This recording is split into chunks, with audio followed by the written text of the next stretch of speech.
ब्रह्मा जी बोले, हे मुनीश्वर, अनुचरों के साथ उस काम के शिव स्थान में पहुंच जाने पर अद्भुत चरित्र हुआ, उसे सुनिए।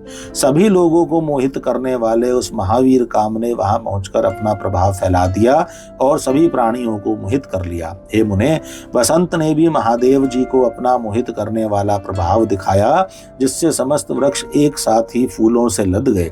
उस समय काम ने रति के साथ शिव को मोहित करने के लिए अनेक यत्न किए, जिससे सभी जीव उसके वशीभूत हो गए, किंतु गणों सहित शिव जी उसके वश में नहीं हुए। हे मुने, इस प्रकार चेष्टा करते हुए जब वसंत सहित उस काम के समस्त प्रयत्न निष्फल हो गए, तब वह अहंकार रहित हो गया और लौटकर अपने स्थान पर चला गया। हे मुने, मुझ ब्रह्मा को प्रणाम कर उदासीन तथा अभिमान रहित वह कामदेव गदगद वाणी से मुझसे कहने लगा, हे ब्रह्मन, शिव को मोहित नहीं किया जा सकता, क्योंकि वे योग परायण हैं। उन शिव को मोहित करने की शक्ति न मुझ में है और न अन्य किसी में है। हे ब्रह्मन, मैंने मित्र वसंत तथा रति के साथ उन्हें मोहित करने के लिए अनेक उपाय किए, किंतु शिव में वे सभी निष्फल हो गए। हे ब्रह्मन, हम लोगों ने शिव जी को मोहित करने के लिए जिन उपायों को किया, उन विविध उपायों को मैं बता रहा हूँ। हे मुने, हे तात, आप सुनिए। जब शिव जी संयमित होकर समाधि लगाकर बैठे हुए थे, तब मैं मोहित करने वाली वेगवान सुगंध युक्त तथा शीतल वायु से त्रिनेत्र महादेव रुद्र को विचलित करने लगा। मैं अपने धनुष तथा 5 पुष्प बाणों को लेकर उनके चारों ओर छोड़ता हुआ उनके गणों को मोहित करने लगा। उस प्रदेश में मेरे प्रवेश करते ही समस्त प्राणी मोहित हो गए, किंतु गणों सहित भगवान शिव विकार युक्त नहीं हुए। हे विधे, जब वे प्रथमाधिपति शिव हिमालय के शिखर पर पहुंचे, तब मैं भी वसंत और रति के साथ वहां पहुंच गया। जब वे मेरु पर्वत पर और नागकेसर पर्वत पर गए, तो मैं वहां भी गया। जब वे कैलाश पर्वत पर गए, तब मैं भी वहां पर गया। जब वे किसी समय समाधि से मुक्त हो गए, तो मैंने उनके सामने 2 चक्र रचे। वे दोनों चक्र स्त्री के हाव भाव युक्त दोनों कटाक्ष थे। मैंने दाम्पत्य भाव का अनुकरण करते हुए उन नीलकंठ महादेव के सामने नाना प्रकार के भाव उत्पन्न किए। पशुओं तथा पक्षियों ने भी उनके सामने स्थित होकर गणों सहित शिवजी को मोहित करने के लिए मोहकारी भाव प्रदर्शित किए। रसोत्सुक हुए मयूर के जोड़े ने अनेक प्रकार की गतियों का सहारा लेकर विविध प्रकार के भाव उनके आगे पीछे प्रदर्शित किए, किंतु मेरे बाणों को कभी भी अवकाश नहीं मिला। मैं यह सत्य कह रहा हूँ, हे लोकेश, शिवजी को मोहित करने की शक्ति मुझ में नहीं है। इस वसंत ने भी उन्हें मोहित करने के लिए जो जो उचित उपाय किए हैं, हे महाभाग, उन्हें आप सुने। मैं सत्य सत्य कह रहा हूँ। इस वसंत ने श्रेष्ठ चंपक, केसर, बाल, इलायची, कटहल, गुलाब, नाग केसर, पुन्नाग, किशुंक, केतकी, मालती, मल्लिका, पर्णधार एवं कुर्बक आदि पुष्पों को जहां भी शिव जी बैठते थे वहीं विकसित कर दिया। इस वसंत ने शिव जी के आश्रम में तालाब के सभी फूले हुए कमलों को मलय पवनों से यत्न पूर्वक अत्यंत सुगंधित कर दिया। सभी लताएं फूल से युक्त और अंकुर समूह के साथ सन्निकट के वृक्षों में बड़े प्रेम से लिपट गई। सुगंधित पवनों से खिले हुए फूलों से युक्त उन वृक्षों को देखकर मुनि भी काम के वशीभूत हो गए। फिर अन्य की तो बात ही क्या।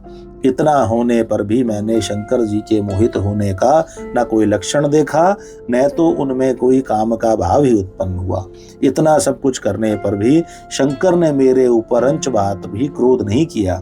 इस प्रकार सब कुछ देखकर तथा उनकी भावना को जानकर मैं शिव जी को मोहित करने के प्रयास से विरक्त हो गया। उसका कारण आपसे निवेदन कर रहा हूँ। समाधि छोड़ देने पर हम लोग उनकी दृष्टि के सामने क्षण मात्र भी टिक नहीं सकते। उन रुद्र को कौन मोहित कर सकता है। हे ब्रह्मन, जलती हुई अग्नि के समान प्रकाशित नेत्रों वाले तथा जटा धारण करने से महाविकराल उन कैलाश पर्वत निवासी शिव जी को देखकर उनके सामने कौन खड़ा रह सकता है। ब्रह्मा जी बोले, इस प्रकार काम के वचन को सुनकर मैं चतुरानन ब्रह्मा चिंतामग्न हो गया और बोलने की इच्छा करते हुए भी कुछ बोल नहीं सका।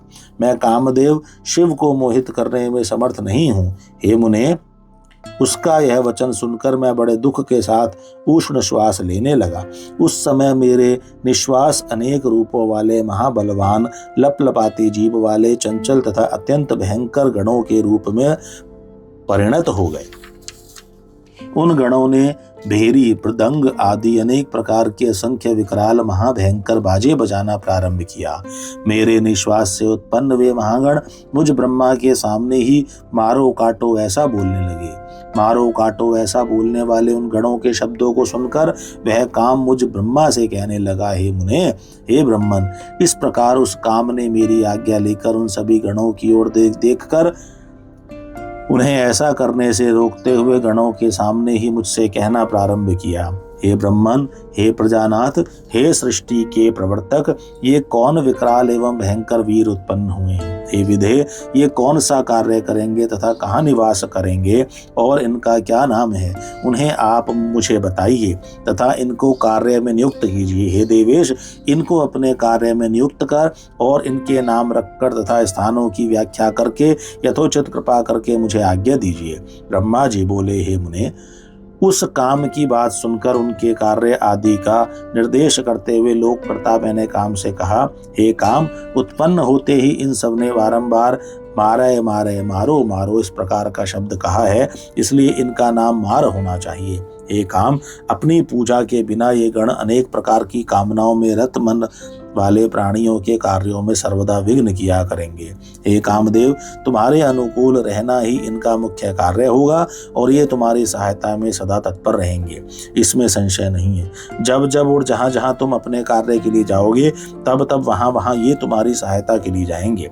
ये तुम्हारे अस्त्रों से वशवर्ती प्राणियों के चित्त में सदैव भ्रांति उत्पन्न करेंगे और ज्ञानियों के ज्ञान मार्ग में विघ्न डालेंगे। ब्रह्मा जी बोले, हे मुनि सत्य, मेरे इस वचन को सुनकर रति और वसंत सहित वह कामदेव कुछ प्रसन्न मुख हो गया। मेरी बात को सुनकर वे सभी गण अपने अपने स्वरूप से मुझे तथा कामदेव को चारों ओर से घेर कर बैठ गए। इसके बाद मुझ ब्रह्मा ने काम से प्रेम पूर्वक कहा, हे मदन, मेरी बात सुनो। तुम इन गणों को साथ लेकर शिव को मोहित करने के लिए पुनः जाओ। अब तुम इन मार गणों के साथ मन लगाकर ऐसा प्रयत्न करो जिससे स्त्री ग्रहण करने के लिए शिव जी का मोह हो जाए। हे देवर्षे, मेरी बात सुनकर काम गौरव का ध्यान करते हुए मुझे प्रणाम करके विनय पूर्वक मुझसे पुनः यह वचन कहने लगा। काम बोला, हे तात, मैंने शिव को मोहित करने के लिए भली भांति यत्न पूर्वक उपाय किए, किंतु उनको मोह नहीं हुआ, न आगे होगा, और वर्तमान में भी वे मोहित नहीं हैं। किंतु आपकी वाणी का गौरव मानकर इन मार गणों को देखकर आपकी आज्ञा से मैं पुनः वहां पत्नी सहित जाऊंगा। हे ब्रह्मन, मैंने मन में यह निश्चय कर लिया है कि उन्हें मोह नहीं होगा, और हे विदे, मुझे यह शंका है कि इस बार कहीं वे मेरे शरीर को भस्म न कर दें। हे मुनीश्वर, ऐसा कहकर वह कामदेव वसंत, रति तथा मार गणों को साथ लेकर भयपूर्वक शिव जी के स्थान पर गया। वहां जाकर कामदेव ने पहले के समान ही अपना प्रभाव दिखाया तथा वसंत ने भी अनेक प्रकार की बुद्धि का प्रयोग करते हुए बहुत उपाय किए। मार गणों ने भी वहां बहुत उपाय किए, किंतु परमात्मा शंकर को कुछ भी मोह न हुआ। तब वह कामदेव लौटकर पुनः मेरे पास आया। समस्त मार गण भी अभिमान रहित तथा उदास होकर मेरे सामने खड़े हो गए। हे तात, तब उदास और गर्व रहित कामदेव ने मार गणों तथा वसंत के साथ मेरे सामने खड़े होकर प्रणाम करके मुझसे कहा, हे विधे, मैंने शिव जी को मोहित करने के लिए पहले से भी अधिक प्रयत्न किया, किंतु ध्यान रत चित्त वाले उन शिव को कुछ भी मोह नहीं हुआ। उन दयालु ने मेरे शरीर को भस्म नहीं किया, इससे मेरे पूर्व जन्म का पुण्य ही कारण है। वे प्रभु सर्वथा निर्विकार हैं। हे ब्रह्मन, यदि आपकी ऐसी इच्छा है कि महादेव जी दार परिग्रह करें, तो मेरे विचार से आप गर्व रहित होकर दूसरा उपाय कीजिए। ब्रह्मा जी बोले, ऐसा कहकर कामदेव मुझे प्रणाम करके गर्व का खंडन करने वाले दीनवत्सल शंभु का स्मरण करता हुआ परिवार सहित अपने आश्रम को चला गया।